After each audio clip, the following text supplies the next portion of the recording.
Anyway, before I do that, before I ramble off about what these characters are and how I'm going to play them, which I'll make up as I go, I wanted to first read the adventure background here in the book. According to legend, 2 families of dragons came into being in the very first days of the world's creation. Bahamut, the noble platinum dragon, made the metallic dragons gold, silver, bronze, brass, and copper. Cruel 5-headed Tiamat made the chromatic dragons red, blue, green, black, and white. The metallic and chromatic dragons share a mutual animosity that originates in the enmity between Bahamut and Tiamat. The origin of Dragon's Rest, which is the island the adventure takes place on, also known as Stormwreck Isle, which is part of the title. Anyway, the origins of Dragon's Rest is rooted in that animosity. Ages ago, a fire-breathing red dragon called Sheriff rampaged up and down the Sword Coast. 3 metallic dragons joined forces to battle Sheriff and imprisoned her beneath the ocean floor, believing seawater would quench her fire and keep her bound forever.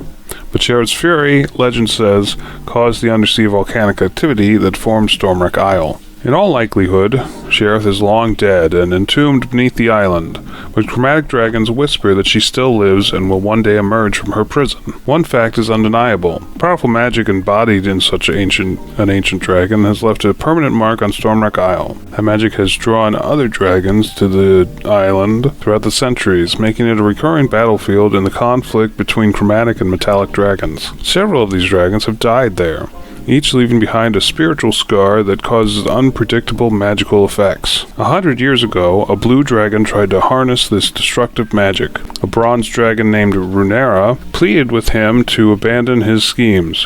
When he refused, Runera killed him, adding one more dragon grave to the island. Nera has grown wary of the strife, and Stormwreck Isle's wounds are a constant reminder to her of the costs of such conflict. Devoting herself to peace and reconciliation, she established the Cloister of Dragon's Rest as a safe haven from violence. Living in human guise, Runara now serves as the leader of a tiny group of hermits and ascetics. Ascetics? I don't know what that really means.